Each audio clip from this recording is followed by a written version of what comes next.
네, 오늘부터 추석 명절이 이제 본격적으로 시작된 것 같습니다. 일부 예배 때도 많은 분들이 오셔서 예배 드리시고 또 명절 인사차 가시는 분들도 여러 계셨는데 2부 예배 보니까 인사로 오신 분들도 가족분들도 눈에 띄네요. 추석 명절 행복하게 또 다복하게 또 은혜롭게 잘 보내시기를 바라면서 지난주 주일부터 4일간 우리 교회에서 지방연합성회가 있었습니다. 많은 분들이 은혜 받는 자리에 나오시고 또 우리 교회에서 잘 섬겨주셔서 지방회 목사님들 또 사모님들 장로님들이 너무 고맙다고 인사를 많이들 주셨습니다. 역시 우리 부곡교회다라고 하는 생각도 들었던 시간들이었습니다. 많은 분들이 은혜 받는 게 저에게는 가장 중요한 포인트였는데 정말 도전과 은혜 시간들이 되었던 것 같아요. 강사 목사님이 인사를 하시는데 이런 인사가 저에게 참 좋아서 성회도 생각해 볼 겸 그때 자리에 없으신 분들도 계시니까 한번 이 인사를 나누시면 좋을 것 같아요. 우리 옆에 분에게 미소를 지으시면서 이렇게 인사하겠습니다. 웃을 일이 없어도 웃어보세요. 그렇게 험상궂으시면요 못 웃어요. 웃기기까지는 못하지만 여러분의 얼굴만 봐도 웃음이 나올 수 있도록 다시 한번 웃을 일이 없어도 웃어보세요. 웃을 일이 생깁니다. 자, 이번엔 반대편으로 웃을 일이 없어도 웃어보세요. 웃을 일이 생깁니다. 이번 명절 웃을 일이 많이 생기시기 바랍니다. 여러분이 먼저 웃으시면 웃을 일이 생길 겁니다. 인생에 있어서 무엇이 중요할까? 많은 사람들이 인생 성공, 꿈을 이루는 것, 자신이 업적을 만드는 것, 자신이 목표한 것을 성취하는 것 등등 여러 가지 인생의 중요한 부분들을 위해 살아갑니다. 그런데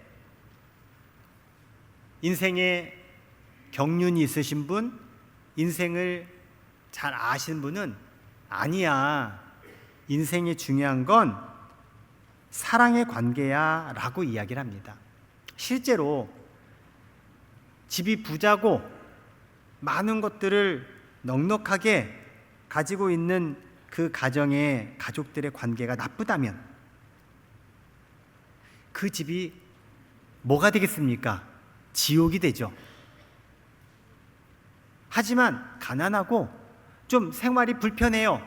하지만 그 가족들끼리 서로 사랑하면서 좋은 관계 속에 살아가면 그 집은 천국이 되는 겁니다.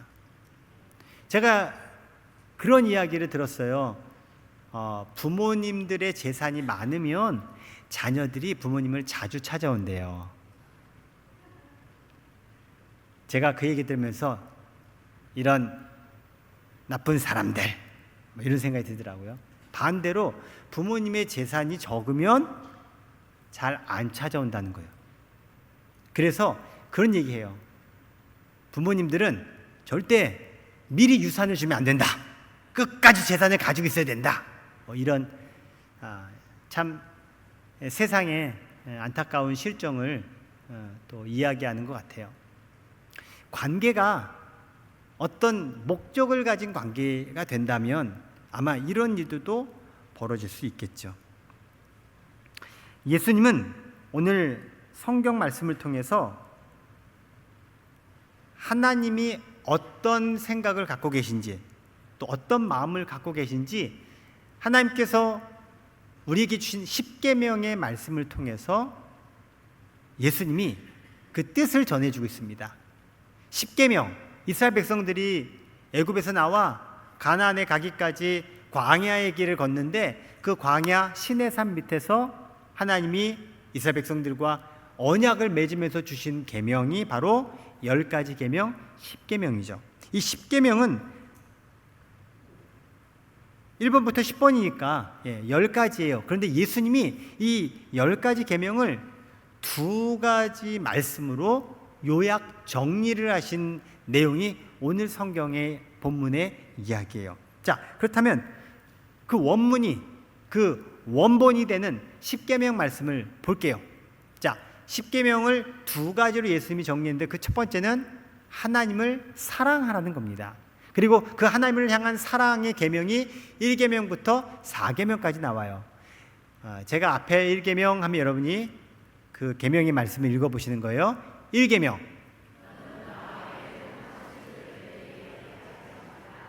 2계명,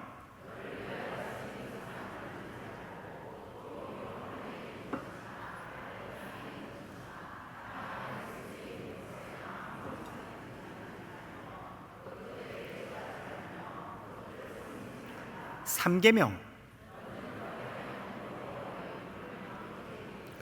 4계명, 이렇게 4가지 하나님을 향해서 너희들 지켜라. 근데 이 지켜라라는 이 계명 속에 하지 말아라 라고 하는 명령어로도 있어요. 사실 법규, 법이라고 하는 것은 우리에게 무서운 거예요. 왜? 그 법을 지키지 않으면 벌칙이 있기 때문에 그래요. 계명, 하나님께서 이것대로 지켜라, 많이 지키지 않으면 너희들 벌 받는다. 바로 그러한 뉘앙스가 있고 또 그러한 기준이 되는 말씀이기에 굉장히 무섭고, 그리고 이것을 어떻게 지켜야 되나 라고 하는 부담을 가지는 계명이죠. 그런데 예수님이 이 계명을 놀랍도록 우리에게 바꿔서 말씀해 주세요. 1계명부터 4계명까지는 하나님을 사랑하라는 말씀이야. 여러분, 우리 하나님은 무서운 하나님이시고요, 정의와 공의 하나님이세요. 근데 그 하나님이 우리를 향해서 가진 마음은 어떤 마음이냐? 사랑의 마음이에요. 나를 사랑해 주는 마음. 예수님은 그 사랑의 마음을 전해주고 있어요. 자, 5계명부터 10번째 계명은 이웃을 사랑하라는 말씀으로 예수님이 우리에게 전해주셨는데 그 계명을 한번 읽어볼게요. 5계명, 6계명, 7계명, 8계명, 9계명,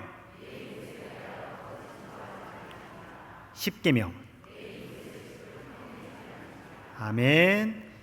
내 주변에 있는 사람들과의 관계 속에서 내가 어떻게 해야 할지, 인간 대 인간의 관계 속에서 인간의 삶의 모습은 어떠해야 할지를 하나님께서 제정하신 바 6가지 계명이 나와 있어요. 그리고 이것을 예수님께서 그 의미를, 하나님께서 이 10계명을 왜 정하셨는지 그 의미를 전해주고 있어요. 바로 너의 이웃을 사랑하라는 거예요. 성도로서 우리가 살아가는 인생은 천국을 향해 길이라고 해요. 영원한 땅을 향해 가는 인생, 그 인생을 살아가면서 우리가 가장 무엇을 우선으로 두고 살아가야 할까? 오늘 10계명의 말씀, 예수님의 가르침을 통해서 우리는 확인할 수 있어요. 따라합시다. 하나님 사랑입니다. 오늘 예배를 드리면서, 설교 말씀을 들으시면서 한번 이런 질문을 여러분 스스로 생각해 보시면 좋겠어요. 나는 하나님을 얼마나 사랑하고 있는가? 여기 계신 분들은 한 명도 예외 없이 다 하나님을 사랑하고 계세요. 카톡으로 대답해 주셔서 고마워요. 여기 계신 분 한 명도 예외 없이 다 하나님 사랑하신다는 걸 전 알아요. 그런데 내가 하나님을 사랑하는데 여러분 스스로 한번 자문자답해 보세요. 난 하나님을 얼마나 사랑하고 있지? 내가 사랑하긴 한데 얼마나 사랑하나? 이 질문은 우리가 늘 가져야 될 질문이고 또 대답해야 될 인생의 질문이라고 생각합니다. 나중에 나중에 인생이 이제 다 뉘엿뉘엿 지나고 나서 그때 내가 하나님을 얼마나 사랑했나? 라고 하는 이 질문에 실제로 대답할 일이 참, 그러면 대답하기 참 민망하면 그 나중에 인생을 후회하게 되고 말 거예요. 성도로서의 최고의 행복은 하나님의 임재 속에 살아가는 것입니다. 하나님의 임재란 하나님이 내게 임하셔서 나와 함께 하신다는 뜻, 그게 하나님의 임재죠. 하나님의 임재 속에 살면 하나님이 나와 함께 하시기 때문에, 하나님이 나와 함께 하셔서 하나님의 모든 것들을 다스리시기 때문에 그 하나님의 임재 가운데 하나님의 나라 천국이 이루어집니다. 흔히 하나님의 나라 천국은 우리가 죽어서 가는 곳이라고 생각하죠. 그런데 하나님의 나라는 거기만 있지 않습니다. 하나님께서 하늘에만 계실까요? 아니면은 우리와도 함께 계실까요? 하나님이 하늘에만 있다, 천국에만 있다라고 생각하는 사람은 참 외롭게 살게 될 거예요. 그러나 하나님이 물론 천국에 계시지만 우리와도 계시고 나와도 함께 하신다는 것을 믿는 사람은 외롭지 않아요. 설이나 추석 같은 명절에 사실 좋은 이유가 가족들을 만나고 또 오랜만에 만남들을 가질 수 있는 시간이 주어지고 기회가 주어지잖아요. 그래서 좋은 거거든요. 그런데 제가 목회를 하다 보니까, 제가 목회 초창기에는 진짜 가족들이랑 잘 지내시고요, 가족들이랑 좋은 추억도 만드시고요, 그래서 제가 이 가족에 대한 설교도 하고 가족에 대한 이야기를 했어요. 근데 언젠가 어떤 분이 저한테 목사님, 전 명절이 되면 더 외로워요, 그러는 거예요. 알고 보니까 그 형제가 가족이 없어요. 혼자 살아요. 그때부터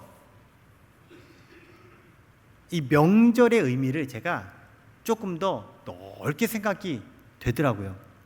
혹시 혼자 계신 분들이 있거든요. 명절에 찾아오는 분도 없고 갈 곳도 없는 분들도 있어요. 부부끼리 그냥 여느 때랑 별다름 없이 그렇게 지내시는 분들도 있는데, 그런 분들께 제가 말씀드릴게요. 여러분, 나 혼자가 아니에요. 하나님이 나와 함께 하세요.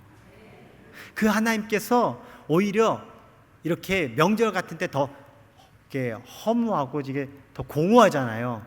하나님께서 그 공허함과 텅 빈 마음을 꽉 채워 주실 줄 믿습니다. 그런데 하나님이 천국에만 계시다면 제가 이야기하는 이것은 이루어지지 않는 거죠. 여러분, 하나님은 어디나 계세요. 그러기에 하나님이 계신 곳이 하나님의 나라 천국이 되는 거예요. 우리가 살아가면서 하나님의 임재를 경험한다면 내가 땅에 발을 디디고 있지만 나는 마치 천국에 사는 사람과 같은 인생이 됩니다. 하나님의 나라, 하나님이 통치하시는 나라, 그곳이 어디든 하나님이 다스리시고 하나님이 통치하시면 바로 그곳이 하나님의 나라입니다. 여러분의 가정이 하나님의 나라가 되시기 바랍니다. 하나님이 여러분 가정 안에 주인 되시고 다스리시면 하나님의 나라가 되는 것입니다. 저는 우리나라 대한민국이 하나님의 나라가 되기를 늘 기도하고 있습니다.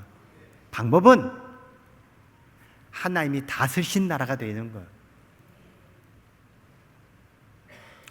그렇게 하나님께서 다스리시면, 하나님 나라에서 살아가게 되면 우리에게 있는 불안은 평안으로 바뀌어질 것이고, 미움은 사랑으로 바뀔 것이고, 불순종하는 나의 모습은 순종의 삶으로 변화될 것이고, 무질서한 내 생활, 무질서한 우리 공동체가 질서정연하게 변화될 줄 믿습니다.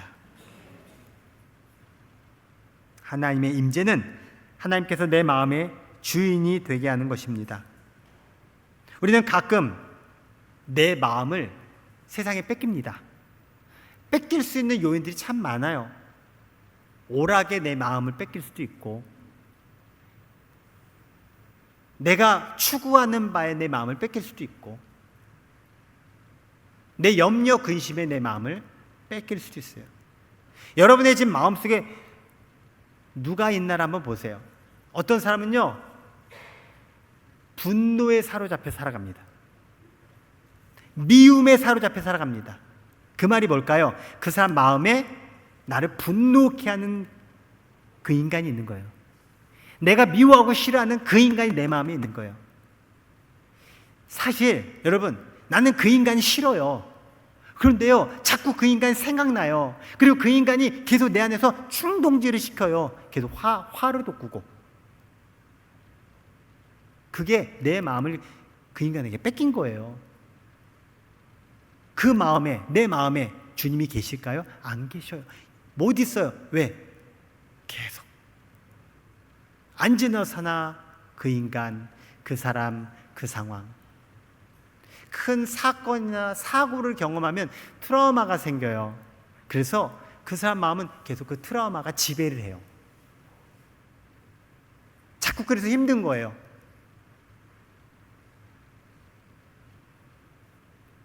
그게 나를 지금 지배하고 있는 주체가 되는 거예요. 그런 게. 그렇기에 우리는 주님께서 내 마음의 주인이 되셔야 돼요. 그러면 그런 것들이 내 마음에 자리할 수 없게 되는 거예요.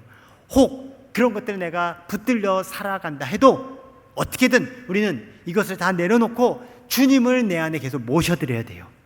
내 심령에, 내 마음에 주님이 자리하신다면 마치 빛이 있음으로 그늘이 사라지는 것처럼, 어둠이 물러가는 것처럼 내게 있는 그 근심, 걱정, 염려, 불안, 분노, 나를 힘겹게 하는 모든 것들이 다 사라지게 될 줄 믿습니다. 매일 순간순간마다 하나님 앞에 우리가 무릎 꿇고 하나님을 바라보면 하나님의 생각이 내 안에 가득하게 될 것입니다. 하나님의 평강이 내 마음을 다스리게 하실 겁니다. 하나님의 생각이 내 안에 있는 세속적인 생각, 걱정, 염려, 불안, 질투, 분노, 욕심, 짜증, 우울, 무기력 등등등 이 모든 것들을 다 안개 거치게 하듯 다 물리쳐 주실 줄 믿습니다. 주님이 여러분 안에 임재하시고 그 임재하신 주님이 여러분 안에 마음의 중심에 계시면 여러분은 천국의 삶을 살아가게 될 줄 믿습니다. 이게 바로 하나님과 나와의 사랑의 관계라는 거예요. 주님을 내가 모시고 주님이 나의 주인 되시고 내가 주님의 다스리심을 받는 게 주님과 사랑의 관계예요. 그것을 이루라고 하나님은 계명으로 주셨고요. 그 계명을 예수님은 진짜 본뜻은 너도 이루 안 하면 나도 혼난다 이게 아니라 그렇게 하나님과 진한 사랑의 관계로 살아가라는 것이 우리 하나님의 뜻이야 라고 말씀하신 것이 오늘 성경에 말씀해 주신 하나님을 사랑하라는 말씀이에요. 자, 그래서 오늘 본문 37절을 한 번 더 읽어볼게요. 시작.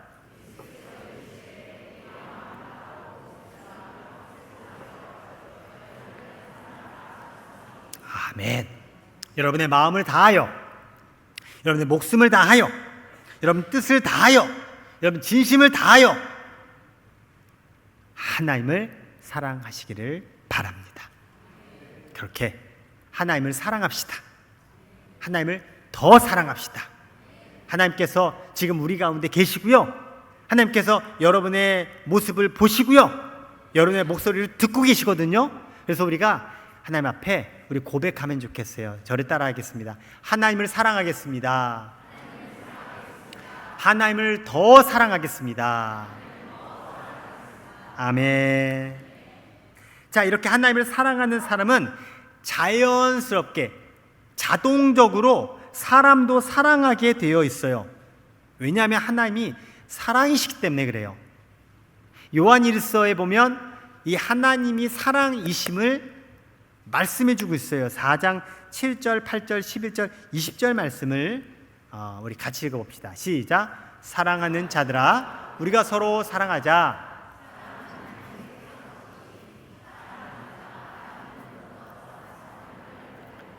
사랑하지 아니하는 자는 하나님을 알지 못하나니 이는 하나님은 사랑이심이라. 사랑하는 자들아, 하나님이 이같이 우리를 사랑하셨은즉 우리도 서로 사랑하는 것이 마땅하도다. 누구든지 하나님을 사랑하노라 하고 보는 바 그 형제를 사랑하지 아니하는 자는 보지 못하는 바 하나님을 사랑할 수 없느니라. 아멘. 하나님이 보이지 않으시거든요. 그런데 보이는 사람을 사랑하지 않으면 보이지 않는 하나님을 어떻게 사랑하겠어? 그거 진짜 맞아? 에이, 아니야 라는 말씀, 가르침을 주고 있는 거예요. 왜요? 하나님은 사랑이시기 때문에 내가 하나님을 사랑하면요, 그 사랑 자체이신 하나님이 내 안에 들어와요. 아까 제가 얘기했잖아요. 하나님이 내 중심에 들어오셔서 임재 가운데 내가 살아간다고. 그게 하나님을 사랑하는 자에게 일어나는 일이에요. 여러분, 심령 속에 하나님이 늘 계시기 원한다면 하나님을 사랑하시기 바랍니다. 그래서 그 하나님을 사랑하면 하나님이 내 안에 들어오셔서 결국 뭐예요? 내 안에 사랑이 가득하게 돼요. 그 사랑이 다른 사람들에게, 형제들에게 사랑이 전달된다는 거예요. 자, 이것을 가장 확실하게 우리가 이해할 수 있는 제가 비유 한 가지를 드릴게요. 스펀지 아시죠? 스펀지, 이렇게 물 속에 담으면 물을 싹 빨아들여서 물을 이렇게 머금고 있잖아요. 그래서 스펀지를 딱 만지면, 누르면 스펀지에서 뭐가 나와요? 물이 나오죠. 왜? 스펀지 안에 물이 있기 때문에 그래요. 근데 이 스펀지를 검정색 잉크를 이렇게 담아봐요. 그럼 스펀지를 누르면 뭐가 나와요? 검정색 잉크물이 나오는 거예요. 빨간색 물감을 담으면, 누르면 빨간색 물감이 나오는 거예요. 여러분, 사람에게도 마찬가지예요. 내 안에 뭐가 있는지는 겉으로는 잘 몰라요. 하지만 나를 누르면 나오는 거예요. 나를 눌렀는데 XXX 나오면은 그게 가득한 거예요, 지금. 눌렀는데 사랑 가득한 나의 인자한 나의 모습이 나오면 그 사람 안에는 지금 사랑이 가득한 거예요. 여러분 안에 무엇이 있는지 분명히 있거든요. 하나님의 사랑으로 충만하시기 바랍니다. 그럼 내가 하나님의 사랑으로 좀 충만한가? 내 안에 하나님의 사랑이 가득한가? 그걸 어떻게 하느냐? 내가 주변에 하는 말 보면 알고요, 하는 행동 보면 알아요. 하나님은 내가 사랑해서, 그 사랑이 내 안에 충만해서 내가 이렇게 사랑을 하고 있구나 라고 여러분이 여겨진다면 여러분 지금 하나님 사랑 안에 잘 거하고 계신 거예요. 제가 죽음 준비 학교라는 데를 다녀온 적이 있어요. 짧은 기간 동안 나의 죽음을 한번 잘 준비해 보자라는 취지에서 다녀왔어요. 근데 내가 젊어서 다녀온 거라 꼭 지금 가야 되나 했는데 아무튼 어떻게 가게 됐어요. 여러 프로그램 일정들이 있는데 그 일정 중에 관을 이렇게 놓고요, 관에 들어가는 관 체험을 해요. 그러니까 내가 죽었다라는 상징적인 행위죠. 혹시 관에 들어갔다 와보신 분 계세요? 없네요. 나는 갔다 왔어요. 모의로 내가 죽었다 생각해보는 거예요. 그리고 이제 관에 있다가 어느 정도 시간 지난 다음에 나와요. 그럼 사람들이 다 어떻게 돼요? 숙연해져요. 그 관 속에서 막 인생 파노라마가 막 지나가고 여러 가지를 생각하게 되는 거예요. 그리고 나서 딱 유언장을 기록하는 시간을 가졌어요. 그리고 그 유언장에 이제 몇 가지 질문들 놓고 이제 본인이 유언장을 쓰는 거예요. 하나같이 진짜 유언장을 쓰듯이 거기 참석하신 분들이 쓰더라고요. 그 유언장 작성하는데 이런 질문이 있어요. 살아오면서 가장 후회가 되는 것이 무엇입니까?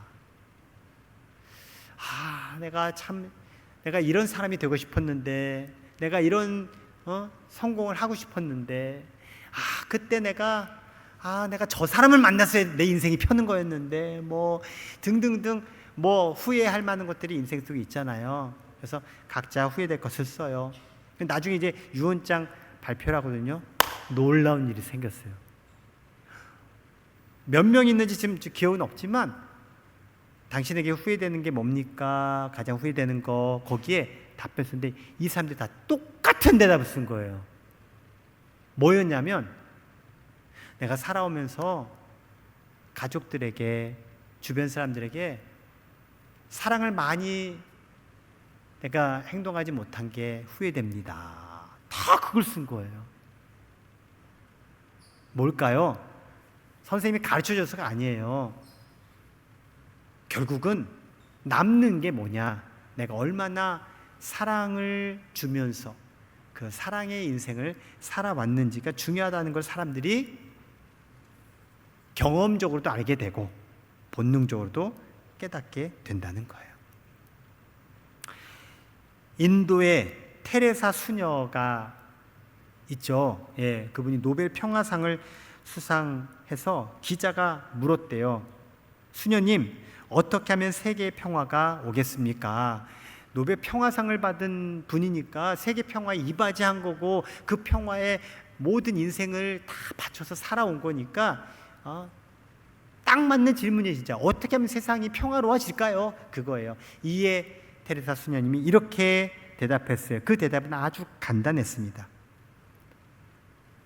선생님, 가정으로 가서요, 가족들을 사랑하십시오. 이게 대답이에요. 가정으로 가셔서 가족들 사랑하시면 이 세계는 평화로워질 것입니다. 뭘까요? 지금 그렇게 하고 있지 못하다는 거예요. 알게 모르게 여차저차해서 사랑이 없으니까 결국 뭐예요? 무관심이 일어나고, 그리고 왜곡된 사랑으로 미움과 분노가 생겨나고, 사랑의 대상이 아니니까 공격의 대상, 경쟁의 대상, 무찔러야 될 대상, 없애야 될 대상, 결국은 그렇게 싸움과 전쟁의 한복판에 이 세계가 놓여 있다는 메시지를 담은 얘기죠. 여러분, 우리의 인생이 영원하지 않아요. 나이가 들어가면서 내가 살 날도 적고, 제가 보니까요, 자녀들이 이제 성장해서 나가잖아요. 자기 생활하잖아요. 점점 자녀들과 함께 만날 날들도 시간들도 줄어들어요. 대폭 줄어들어요. 여러분, 우리의 손이 가족을 만질 날이 그리 많지 않습니다. 우리의 말이 가족을 칭찬할 수 있는 날이 얼마 남지 않았습니다. 내 손이 자유롭게 움직일 때 여러분, 가족을 한 번 더 안아주시기 바랍니다. 내 입이 자유롭게 움직일 때 가족들에게 격려의 말을 한 번 더 하시기 바랍니다. 그렇게 가족을 사랑하시기 바랍니다. 가족을 더 사랑하시기 바랍니다. 우리 고백해 볼까요? 가족을 더 사랑하겠습니다. 자, 오늘 본문 39절 말씀을 읽어보겠습니다. 시작.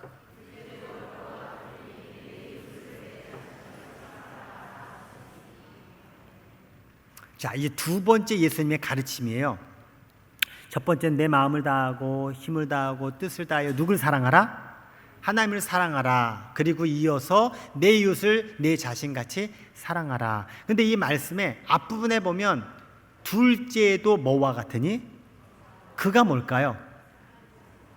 앞에 말했던 첫 번째와 같다는 거예요. 첫 번째, 하나님을 사랑한 것처럼 내 이웃을 내 자신같이 사랑하라는 말씀이에요. 하나님 사랑 따로, 이웃 사랑 따로가 아니라는 거예요. 어떤 사람은요, 난 하나님만 사랑할 거야, 그렇게 신앙생활 하신 분이 있어요. 하나님만 사랑할 거예요. 제가 그분을 상담해 보니까 무엇이냐면 이웃을 사랑하다가 실패하거나 상처를 받은 경험이 있는 거예요. 그러니까 이웃을 사랑하는 건 내가 왜 이걸 사랑해야 돼? 내가 하나님 사랑하기도 바쁜데 내가 말씀대로 해봤는데 에이 이건 못하겠다, 안 되겠다, 에이 이건 안 해, 난 하나님만 사랑할래, 그게 있는 거예요. 여러분, 우리 이분법적인 사고 속에서, 세상 속에서 살면 그건 하나님께서 우리에게 주신 그 핵심을 놓쳐버리고 내가 선택한 삶을 살아가는 거예요. 분명히 말씀해요. 하나님을 사랑하는 것처럼 내 이웃을 내 몸처럼 사랑해라라고 예수님이 가르쳐주고 계세요. 왜요? 그 하나님 사랑이 이웃 사랑으로 연결되기 때문에 그래요. 따로따로가 아니에요. 교회에서는 신앙생활 잘해요. 정말 존경받는 장로님, 권사님이세요. 근데 집에 가서는 자녀들에게 인정받지 않아요. 아니, 자녀들에게 심지어는 폭행을 행사하고, 진짜 그러면 안 되는데 짐승 같은 부모도 있어요. 물론 극단적인 얘기는 하지만 내가 교회와 가정, 내가 하나님을 향한 것과 세상을 향한 것이 이중적인 생활을 한다면 그것은 우리가 잘못 알고 있는 거예요. 자, 하나님께서 우리를 사랑하신 것처럼 나도 하나님을 사랑하는 것이 어쩌면 마땅하지만 하나님이 나를 사랑하신 이유는 내게 주신 사랑이 흘러가기를 원하시는 거예요. 아까 스폰지의 예처럼 내게 있는 사랑이 세상 속에 다른 사람들에게 묻어지기를 원하신다는 거예요. 여러분, 우리 교회 공동체는요, 하나님 나라의 가족 공동체입니다. 성도들과의 관계는요, 하나님 나라의 가족 관계와 같습니다. 왜요? 하나님을 아버지로 모시는 사람들이 여기 다 모여 있잖아요. 아버지가 하나니까 우리는 다 뭐예요? 그래서 가족이 되는 거예요. 이 말씀은 우리가 생각하는 세상의 가족이라고 하는 이 폐쇄성을 넘어서게 하는 말씀이에요. 우리 가족, 내 자식, 이게요 원칙에 폐쇄적인 생각을 갖게 해요. 자기 중심적이고 자기 가족 중심적인 관계성, 세계관. 하나님은 그 세계 안에서 가족들을 사랑하라는 것이 아니라 하나님 아버지를 모신 가족으로서의, 하나님 나라 가족으로서의 세계관을 가지라는 가르침을 주시며 이웃을 사랑하라고 말씀하고 있어요. 남인데, 나랑 상관없는데 하나님 나라 안에서 함께 가족이 되었어요. 그 세계관으로 서로 사랑하라고 말씀하고 계신 거예요. 내 이웃을 사랑하라는 주님의 말씀은 내 이웃을 가족처럼 여기라는 말입니다. 헐벗은 이들, 소외된 사람들을 남일 쳐다보듯이 무관심하지 말라는 겁니다. 우리가 모든 것을 도와줄 수 없어요. 모든 것을 해결해 줄 수 없어요. 하지만 관심을 가지고 그들을 향해서 우리가 가족으로서 이웃 사랑을 할 수 있는 여러 가지 방법들을 찾으라는 거예요. 우리 부곡교회가 지금껏 늘 그래왔듯이 이번 추석에도요, 우리 성도들 중에 어려운 분들, 또 우리 부곡동 관내에 또 어려운 분들을 이렇게 돕는 사랑의 손길을 이렇게 전해줬어요. 부곡동 동장님에게 이제 전달식을 가졌는데, 이 부곡 동장님이 그런 말씀을 하시는 거예요. 요즘 뭐 도와줘야 될 분들은 뭐 여전한데 이 도움을 주는 손길이 많이 줄었대요. 눈에 띄게 줄었다는 거예요. 그래서 참 이렇게 안타까운 마음을 가지고 있는데, 저희 교회에서 뭐 늘 했던 거예요. 근데 작년보다 올해 더 많은 손길을 좀 드렸어요. 이거에 놀라신 거예요. 다른 사람들은 줄이거나 안 하는데 우리 부곡교회는 더 주는 게 너무 고마운 거예요. 그래서 감사의 마음을 표현해 주더라고요. 다 여러분이 하신 거예요. 다 우리가 한 거예요. 그만큼 관심을 가지고 우리가 사랑의 행동을 할 수 있음에 참 우리는 너무나도 감사한 일입니다. 여러분, 이것이 일회성이 되지 않으려면 평상시 우리의 마음이 이웃을 향해 열려 있어야 해요. 그리고 그 마음의 시작은 뭐부터 출발하는지 아세요? 돈이 아니에요. 기도입니다. 저는 우리 교회가, 우리 성도님들이 이웃을 향해 늘 기도하는 우리 공동체, 우리 성도들이 되었으면 좋겠습니다. 그 기도하는 마음이 관심을 갖게 되고요, 그 관심이 우리가 뭘 해야 할까, 뭘 할 수 있을까로 연결되고요, 결국 그 루트를 통해서 하나님의 사랑이 흘러가게 될 줄 믿습니다. 오늘 이제 추석 명절을 시작하는 주일이죠. 추석을 맞이해서 여러분 335 모이시고 가족들 만나시고 이동하시는데, 또 어떤 분은 또 좀 더 썰렁하고 또 외로운 그런 시간도 가질 텐데, 오늘 여러분 이것을 기억하시면 좋겠어요. 따라합시다. 우리에게는 하나님이 계시다. 하나님이 나의 아버지시다. 그러므로 우리는 하나님 나라의 가족이다. 이 생각을 가지고 이번 명절도 보내시고요, 우리가 내게 주신 인생의 길을 향해 나아갈 때 더욱 복된 삶의 걸음걸음들을 우리가 이루어가게 될 줄 믿습니다. 오늘 우리가 더 사랑하자는 예수님의 말씀을 통해서 갖는 이 결심을 마지막으로 다시 하나님 앞에 우리 고백하면서 오늘 설교를 마치도록 하겠습니다. 자, 저를 따라 함께 고백합시다. 하나님을 사랑하겠습니다. 하나님을 더 사랑하겠습니다. 가족을 사랑하겠습니다. 가족을 더 사랑하겠습니다. 자, 옆에 분에게 얘기해주세요. 하나님 나라의 가족을 사랑하겠습니다. 하나님 나라 가족을 더 사랑하겠습니다. 아멘.